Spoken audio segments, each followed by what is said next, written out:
اعوذ باللہ من الشیطان الرجیم بسم اللہ الرحمن الرحیم الحمد للہ رب العالمین باعث الانبیاء والمرسلین بارئ الخلائق اجمعین ثم الصلاة والسلام على افضل الخلق محمد وآلہ الطیبین الطاہرین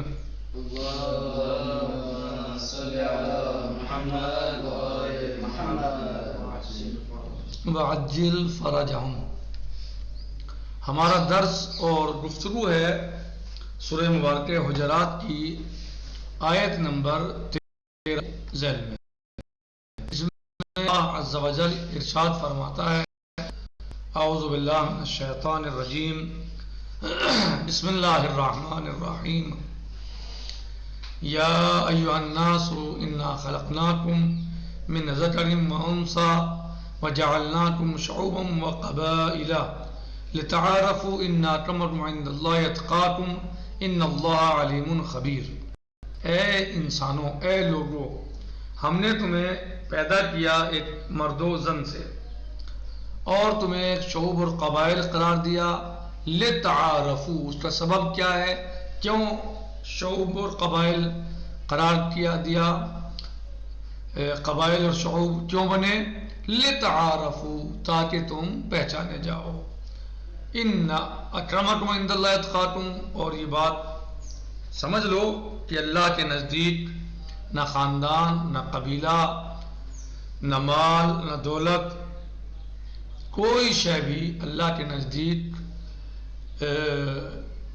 قربت کا سبب نہیں بنتی، اللہ کے قریب نہیں کرتی کسی بھی انسان کو، اور اللہ کے نزدیک مکرم اور محترم نہیں بناتی، مگر یہ کہ جو انسان تقوی الہی اختیار کرے۔ ان اکرمکم عند اللہ اتقاکم، اللہ کے نزدیک سب سے مکرم ترین انسان، محترم انسان وہ ہے کہ جو متقی ہے۔ جو جتنا بڑا متقی ہے وہ اتنا ہی اللہ کے نزدیک عظمت والا ہے۔ ان اللہ علیم خبیر، بے شک اللہ جاننے والا ہے، ہر چیز کا جاننے والا ہے۔ تو اللہ سبحانہ و تعالیٰ اس آیت شریفہ میں ایمان والوں سے خطاب نہیں کرتا بلکہ تمام لوگوں سے خطاب کرتا ہے۔ یا ایھا الناس، اے لوگوں، یعنی یہ نہیں کہا کہ اے ایمان والو، یا الذین آمنوا نہیں، بلکہ اے یا ایھا الناس،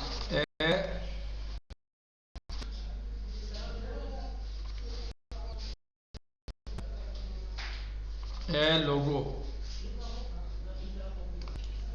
تو خطاب جو اللہ عز و جل نے اس آیت مبارک کیا ہے وہ کہا ہے کہ یا ایھا الناس، یہ نہیں کہا بلکہ یا ایھا الناس، اے لوگوں۔ عام ہے، انسانوں سے خطاب ہے، کسی ایک سے خطاب یا کسی ایک طبقے سے خطاب نہیں ہے۔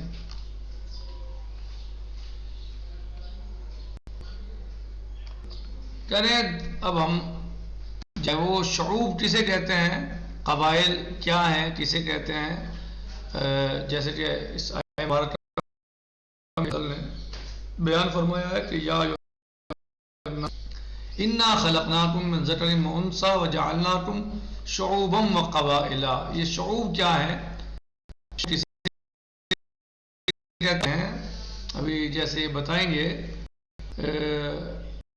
کہہ رہے کہ در ان کے میان شعوب، تو شعوب شعب کی جمع ہے، شعوب شعب کی جمع ہے، شعب یعنی لوگ، پبلک، شعب یعنی پبلک، لوگ، جمع شعب بربن صعب بمعنی لوگ، عظیم از مردم، اور قبائل جمع قبیلہ۔ تو شعوب جو ہے وہ شعب کی جمع ہے اور قبائل قبیلے کی جمع ہے۔ کیا تفاوتی ہے، کیا فرق ہے ان میں؟ مفسران احتمالات مختلفی دادان، مفسرین نے اس میں مختلف احتمالات احتمالات ہیں، شعوب کسے کہتے ہیں، قبائل کسے کہتے ہیں، مختلف احتمالات دیے ہیں۔ مفسران احتمالات مختلف دادا، اس میں مفسرین نے بہت سے احتمالات دیے۔ جمع گفتند دائرہ شعوب گستردہ تر از دائرہ قبائل است، کہ شعوب کا جو دائرہ ہے وہ وسیع تر ہے کس سے، قبائل سے۔ یعنی کیا فرق ہے قبائل اور شعوب میں؟ تو مختلف تفسیریں جو ہیں وہ علماء نے، مفسرین نے بیان کی ہیں اس کے بارے میں۔ بعض کہتے ہیں کہ شعوب کا دائرہ قبائل سے وسیع تر ہے۔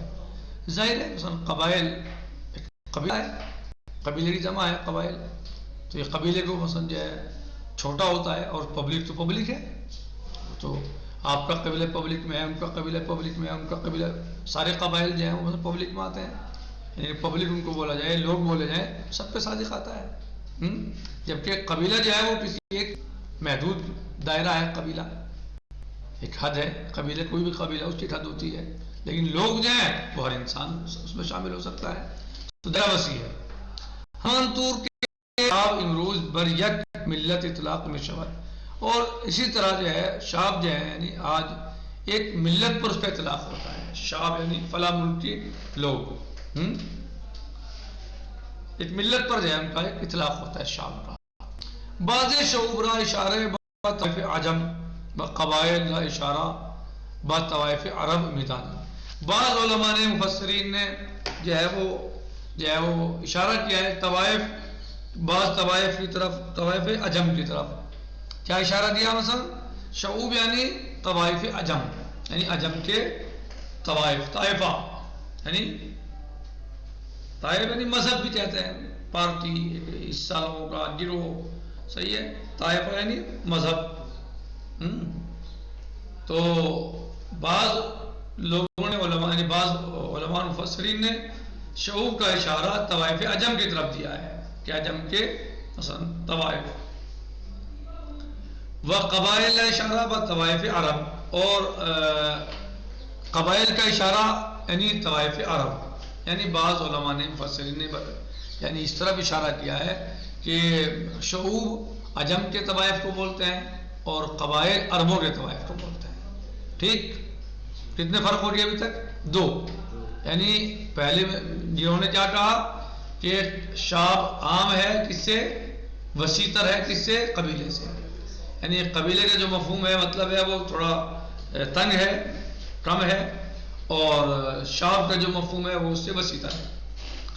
دوسرا یہ کہ شعوب کا مطلب اشارہ کیا ہے طوائف عجم کی طرف بعض یعنی مفسرین نے، اور قبائل سے اشارہ کیا ہے طوائف عرب کی طرف۔ ٹھیک،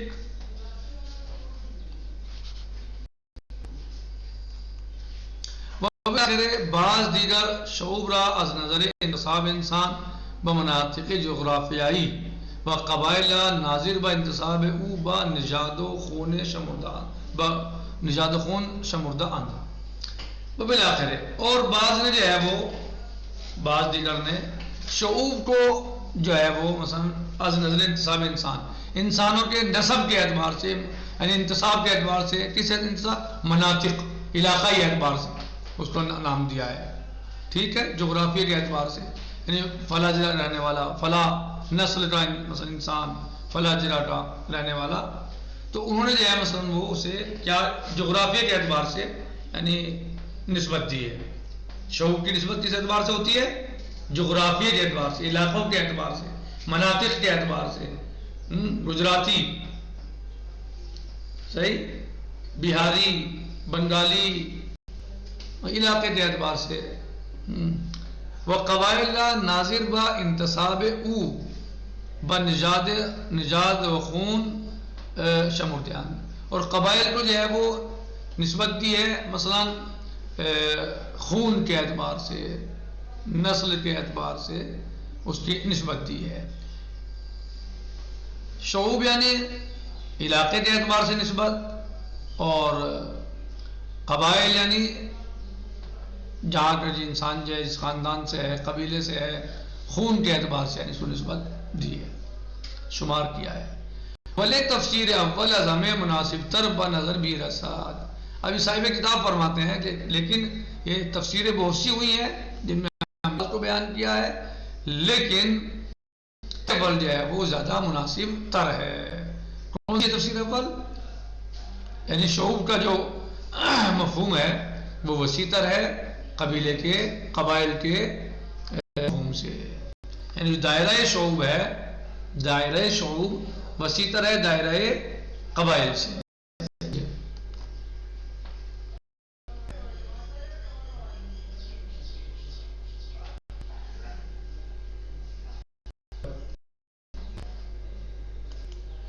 بہرحال قرآن مجید بعد از ان کے بزرگ ترین مایہ مباحات و مفاخرہ عصر جاہلی یعنی نسب و قبیلے را از کار می اندازد بسراغ معیار واقعی رفته می افزاید، گرامی ترین شما نزد خداوند با تقوی ترین شما است۔ یعنی اللہ عز و جل نے، بہرحال اللہ عز و جل نے قرآن کریم عربوں کے درمیان نازل ہوا، عرب میں نازل ہوا، اور اس وقت لوگ اپنے قبیلے خاندان پر فخر و مباحات کیا کرتے تھے، اپنے نسب پر فخر و مباحات کیا کرتے تھے، صحیح۔ تو اللہ عز و جل نے اس ماحول میں، قرآن کریم نے ان حالات میں، اس سرزمین پر اور اس ماحول میں بلندی اور بزرگی کے معیار کو قائم کیا اور بتایا کہ قبیلہ، خاندان، عظمت اور بزرگی کا معیار نہیں ہے، بلکہ اللہ کے نزدیک بلند اور با عظمت اور بزرگ وہ شخص ہے کہ جو متقی ہے، اور جو جتنا بڑا متقی ہے وہ اتنا ہی زیادہ اللہ کے نزدیک عزیز ہے، اتنا ہی زیادہ وہ محترم ہے، عزت دار ہے، اتنا ہی زیادہ وہ انسان بلند ہے، بڑا ہے۔ جو جتنا بڑا متقی ہے، جو جتنا بڑا پرہیزگار ہے، وہ اتنی زیادہ عظمت رکھتا ہے۔ یعنی اللہ سبحانہ وتعالیٰ نے قرآن کریم میں یہ وضاحت دے دی اور اس کو بتا دیا کہ دیکھو قوم اور قبیلہ یہ معیار بزرگی یا معیار عظمت نہیں ہے، بلکہ معیار عظمت اور بزرگی اگر کوئی ہے تو وہ تقوی الہی ہے۔ جو جتنا بڑا متقی ہوگا وہ اتنا ہی زیادہ اللہ کے نزدیک عزت دار ہوگا، اللہ کے نزدیک وہ بڑا ہوگا، اللہ کے نزدیک وہ اچھا ہوگا، اور جو جتنا تقوی سے دور ہوگا وہ اتنا ہی اللہ کے نزدیک کمزور ہوگا، اس کا یعنی بزرگی اس کے پاس نہیں ہوگی، بڑائی اس کے پاس نہیں ہوگی، وہ شخص اللہ کو بہت زیادہ پسند نہیں ہوگا، بلکہ بڑا وہ ہے جو متقی ہے، جو پرہیزگار ہے۔ جیسے کہ اللہ عز و جل نے ارشاد فرمایا ہے ایسا شریفہ میں، بسم اللہ الرحمن الرحیم، ان اکرمکم عند اللہ اتقاکم۔ آج ہم سیکھتے ہیں والحمد للہ رب العالمین، وصلی اللہ علی سیدنا و نبینا محمد وآلہ الطیبین الطاہرین۔ اللہم صلی علی محمد وآل محمد۔ والسلام علیکم ورحمۃ اللہ تعالی وبرکاتہ۔ فی امان اللہ، خدا حافظ۔ اس میں انہوں نے خدا حافظ یعنی شعوب اور قبائل کے ہی کو بتایا ہے، اور یہ کہ اللہ عز و جل نے اس آیت شریفہ کو عربوں میں اس وقت پر نازل کیا جب لوگ فخر و مباحات قوم و قبیلے پر کیا کرتے تھے۔